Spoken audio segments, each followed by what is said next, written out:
am koo xam ne ni si mbootaayu syndicat bu Dakar Dem Dikk la bokk wax ne que milliard boobu noonu nekkul seen état financier te loolu tamit mënuñu ko fël noonu parce que kàddu ko fa nekkoon la di wax tam surtout liggéeykat yi. bon kàddu ko fa nekkoon la mais je vous dis que les syndicalistes n'ont pas accès à ces dossiers-là comme ni ñu waxoon léegi c'est des dossiers confidentiels. Deuxième chose, cette personne bi ngay nommée n'est plus sous mon magistère au niveau de Dakar Dem Dikk en tant que directeur général. Il est à la retraite. Lii ñuy wane yëpp ci télé bi je les ai vus mais de toute façon bientôt ce sera très clair quand je dis très clair mooy nous mettrons l'affaire au tribunal. de la défier. non man kenn. xam nga yow da nga gaaw si ay dàqaate yow ku la mës a waxal lu dul noonu boo ko mënee dàq nga ko wala boo ko mënee topp nga ko. xam nga nit day xam nga dàqoon temps yi après nga fa réintégré mais bii dama gis ne da nga see xaw a kii mais ni daal nekkoo sa àll. nit day défier moromam borom càq du xeex ak borom baatu neen man Sénégal xam nañ ne li may def day leer bu ko mënul lëndëm une accusation a eu lieu c'est très simple yow yaa ngi wax léegi il faut prouver est-ce que ce monsieur vous a prouvé ou bien ces messieurs vous ont prouvé par des documents comme ni ma lay joxee nii ngay lire sa bopp que yëf yi leer na mooy d'abord man je vous apporte les preuves que nous les avons bien déposées dans les comptes vous avez vu les actes des banques donc leer na da mënoon naa fa yem deuxième chose gars yi dañu dem ne dans les états financiers ça n'existe pas je vous donne les états financiers qui sont là maa ngi koy gis nii yaa ngi koy gis ah. maa ngi koy gis nii gis naa bu APR. gis naa bu ambassade bu Chine. voilà bu état bu Chine waaw aussi. bu Chine waaw gis naa acquisition de. xam nga bii 2018 la. xam nga lu tax bu Diamond nekku ci parce que Diamond session bi 2017 la suñu jëlee état financier 2017 daa ngi ko ci gis 2018 la ñu jaay bu Chine ak bu APR donc là je vous apporte les preuves que ça figure effectivement dans les états financiers. président Macky Sall ñaata la joxe. ñaata la joxe si 1000 milliards yi. 1000 milliards yëpp ngay wax. 1000 milliards APR yi président Macky Sall xam nga dafa am lu président Macky Sall joxe am yeneen yoo xam ne cadre yi ko cotisé. J'ai pas compris le sens de votre question nous sommes sur un foncier on parle de la vente d'1 milliard ma indil la preuve que fay na ko. mais xam nga non attendez je termine parce que ñi ñuy seetaan war nañu xam ni la liaison entre li ñuy wax ni on parle du terrain vendu à une association qui a payé comme les autres après expertise foncière. waaw qui paye le milliard et qui justifie l'avoir payé. ma ñu ni am nekk ci état financier ma jox la ko léegi tu l'as lu c'est payé c'est dans les états financiers donc tout ce qui bavarde là mente man damay prouver nee na ma 1000 milliards vous parlez de quoi. xam nga dafa am ay suspicion selon lesquelles li ñuy naan président Macky Sall dafa joxe nangam cadre APR yi cotisé après ñu boole mu mën milliard pour mu mën a fay. pour mat milliard pour mën milliard. mais mooy troisième versement bi ma la jox. troisième versement. troisième bi c'est la cotisation des responsables de l'APR pour compléter. mooy 200 et quelques millions yi. 222 millions yi. te moom xam ngeen ils l'ont clairement dit appel à cotisation ils ont cotisé ils ont payé lu am solo aujourd'hui monsieur Diallo soyons quand même pragmatiques et efficaces et justes mooy lan on demande l'APR ndax fay na les preuves yi la jox mënoo ko dindi keneen mënu ko dindi parce que lii moo am solo ñu ne état financier yi nekku ci mi ngi nii ça dément tout le monde. mais sa xalaat Bart tey jii coow li bari na. wax ji bëri na ñu ngi wax ci foncier littoral bi dina si ñëw après wax ci Dakar Dem Dikk et cetera ndax dafa am lu làkku ci ginnaaw bruit bi ndax dafa am politique bu làkku ci ginnaaw wala ndax dafa am leneen. mais ce qu'ils font c'est la politique politicienne man je ne suis pas un politicien moi je suis un homme politique je m'intéresse à la chose politique man je suis manager dañ ma indi fii pour ma liggéey dans une société qui était moribonde ma def li ma war a def tout n'est pas rose tout n'est pas parfait à Dem Dikk nit dong la mais nit ñi teg nañ seen bët ci société yu ñu gën a manager au Sénégal yu gën a am yokkute. jógee Dakar Dem Dikk xam nga Dakar Dem Dikk rek urbain la woon. bu ñu wax ci mbirum littoral bi nga xam te ne nii sax moom moo indi coow li mun na am ci wàllum yoon naan c'est inaliénable imprescriptible yooyu yëpp ñu koy wax pour wane ne maanaam lu ñu ñag la lu war a teg loxo la tey jii nguuru président Macky Sall coow lu mel ni li fi nekkoon démb ak barki démb ba tey jii moom moo fi nekk ndax loolu tamit du indi benn gêne booy observer li xew ci littoral bi tey. bon comme ni ma la ko waxee rek man dëgg moo may rey je suis très gêné par l'histoire de ce littoral là. En tant que Sénégalais, mais en tant que aussi homme politique. C'est pas tey la commencé.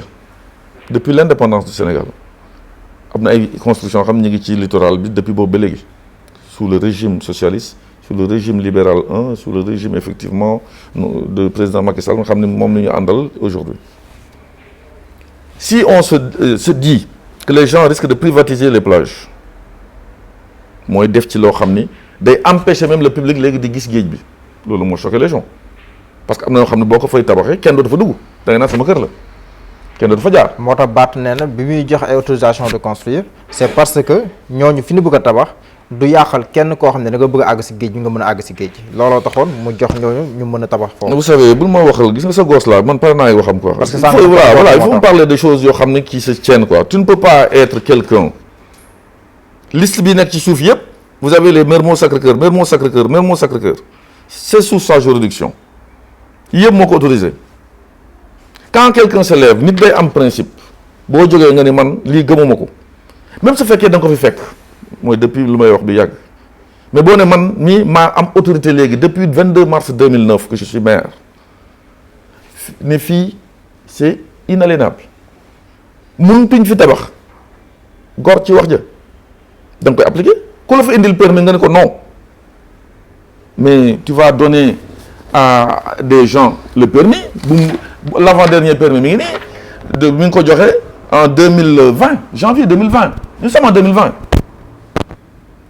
pourquoi il est contre ñu construire littoral il autorise des gens à y construire boo ko waxee mun la non ay habitations yu ndaw la yooyu fekk laa ko fekk mais su ko fekkee da nga ko fa fekk te gëmoo ko tu ne dois pas donner de permis man bu ma nekkoon place am te ma wax li ma wax gëmmoo ne c'est inaliénable je ne vais pas donner de permis or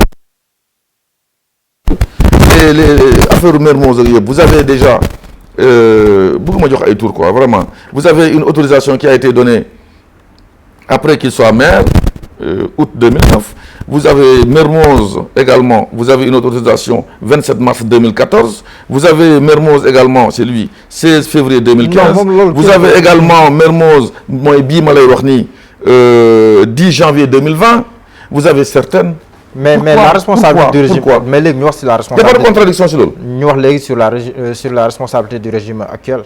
si mbir mi bon le régime actuel fekk na fi une situation boo xam ni aujourd'hui les gens ont des droits je vous dis parce que tamit booy ñëw di dal ci nit da nga koy deral ak moom en droit doo ñëw rek indi say machine ne da ngay toj loo xam ne waa ji dafa am kayit et l'État du Sénégal c'est ce qu'on appelle la continuité de l'État moo leen ko jox du dëgg.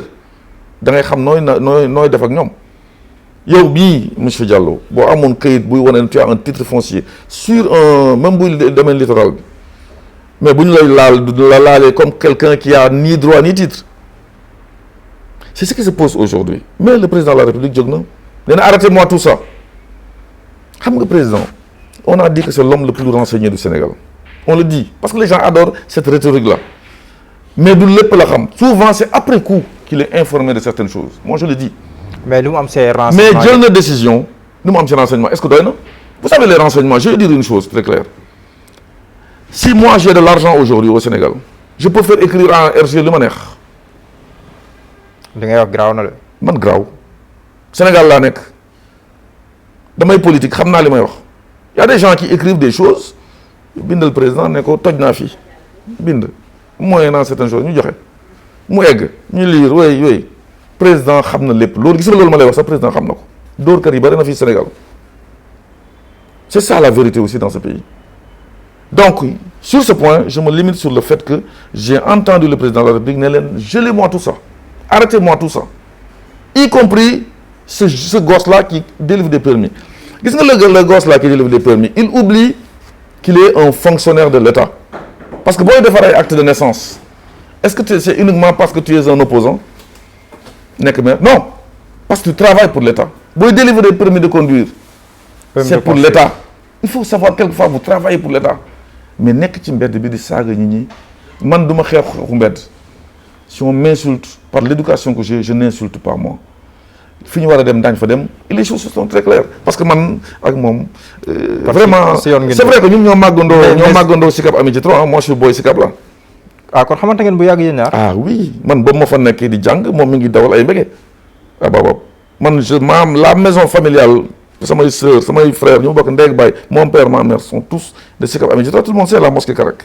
daan ngeen fréquenté bu ngeen nekkee. non on ne s'est jamais fréquenté parce que mosuma nekk morom man yooyu du ma leen fréquenté donc lu muy tiit moo ko xam c'est son problème mais est-ce que Barth tam mën na comprendre ces réactions bu nekkee ne par exemple dafa mel ni l'affaire Ndiaga Diouf dañ ko bëgg a jël comme une sorte d'épée de Damoclès si ndoddam saa su ne ndax loolu tamit mënul justifier Barth agissement yi muy def. Monsieur Diallo, vous êtes très pertinent, je vous donne ça. Votre li nga wax ni dafa leer gis nga ñaanuñu kenn kaso bien sûr dégg naa ce monsieur nee na du sama morom c'est vrai que du sama morom parce que moi j'ai jamais tué quelqu'un c'est arrivé les juridictions sénégalaises souveraines jël nañu décision jox ko benn peine bu naan 2 ans dont 6 mois ferme mu def appel l'affaire est déjà pendante devant la cour d'appel war a rendre décision dafay infirmer décision boobu maa ngi koy ñaanal wala day confirmer lu première instance wax mais il paraît que dem ci plage bi littoral bi di soulever ay problèmes yoo xam ni lu ñu fa def yëpp la plupart des constructions moom moo ko autorisé les preuves sont là la plupart des constructions moom moo ko autorisé vous pouvez le prendre. mais loolu moom. alors comment comprend-on. dinañ si ñëw mais loolu moom tam. dama ne mais ñu continuer si question je reviens comment comprend-on que quelqu'un autorisé ay nit ñu construire sur littoral bi alors que le littoral selon lui c'est inaliénable ba pare ñëw di ko xeex te moo ko signé c'est son nom qui est là en bas. donc soo gisee donc muy yëngal boobu c'est parce que selon le code des collectivités locales parce que dama koy jàngal aussi loo xam ne xamu ko parce que jàngul soo ko laajee CVM mooy je suis le fils de loolu mooy CVM il a peur actuellement il panique et tout le monde le sait bien di insulter les gens sur une télé parce qu'il a peur que la cour d'appel confirme la décision si la cour d'appel confirme la décision c'est l'article 135 du code des collectivités locales mooy appliqué wu mooy lan cet article 135 dit simplement mi ngi nii je lis lorsque le maire ou tout autre conseiller municipal est condamné pour crime meurtre sa révocation est de droit il sera révoqué si la cour d'appel confirme vous pouvez le prendre de près il ne sera plus maire s'il y a confirmation par la cour d'appel il panique dem ci suuf si fële di yëkkati pour comme ça si les magistrats confirment il va sortir pour dire dama yëkkati suuf si moo tax ñu les magistrats condamné ma c'est faux c'est deux affaires différentes. voilà ma am na yu bëri yoo xam ne d'accord ma seeg yow ñaar la parce que man jàpp ma ne il a été condamné pour crime jàpp naa ne causé blessure et en causé la mort man loolu laa jàpp benn bu nekkee yow juriste na da koy déggee crime carrément waaw mën naa la ko nangul en tant que juriste. mooy lan les coups mortels. ñaareel mooy. du coup mortel la li wax. mooy des coups et blessures et entraîné non coup mortel la wax. waaw d'accord coup mortel mooy dóor nit ba mu dee. waaw wala utiliser quelque chose xam nañ tam si ça s'appelle un meurtre. xam nañ tam si circonstance yi mu nekkee woon parce que bu nekkoon ne crime la comme crime li ñuy wax crime dina tëdd lu ëpp ñaari at. loolu il a bénéficié de circonstances atténuantes voilà. Mais il n'a pas bénéficié de légitime défense. mais benn mbir mi bu cour d'appel par exemple confirmer peine bi. mais am na leneen lu des. mën na defaat appel ñu dem cassation bu ñu jógee cassation yi tamit mën nañ dem sax rabat d'arrêt muy anam yoo xam tamit ay recours la. C'est suspensif. Est-ce que ce sont des... Non, attention. Ça peut être attention. Ça peut et ça doit être... c'est pas pareil. Mais est-ce que mën nañ ko révoquer noonu rek tamit. te loolu noonu day xam nga le temps de la justice. day jël temps vous savez ma ne. je ne suis pas là pour lui souhaiter cela déggoo li ma la wax je souhaite que di ko ñaanal vraiment que l'affaire mu nekk par une infirmation dama la ne si c'est confirmé le code est précis yow boo fi génnee léegi dóor nit ba mu dee tu as tué. mais bu defaatee appel par exemple l'appel est suspensif. l'appel mi ngi nii l'appel a été suspensif. voilà bu ko defaat par exemple ñu confirmer. mën na defaat recours. il fait un recours qu'il veut mais c'est pas suspensif. recours loolu mooy problème bi. cassation c'est pas suspensif. dama ne c'est pas suspensif. waaw loolu day dégg naa ko si yow mais dina bëri ay borom xam-xam si wàllu yoon yu sul d'accord ak yow. donc les choses sont là la décision en cour d'appel n'est pas il faut à part de là il sait ce qu'il risque maintenant jarul panique quoi. jarul panique parce que ba di dugg ci yenn affaire di saaga nit ñi mais man vraiment ce gosse là il dit que du sama morom je suis d'accord du sama morom parce que moi je n'ai pas fait ces conneries là saaga mooy magistrat traité leen de prostituée j'ai beaucoup de respect pour sama rigueur au Sénégal fekkee am naa rigueur dans ce que je fais yaradiku bokku ci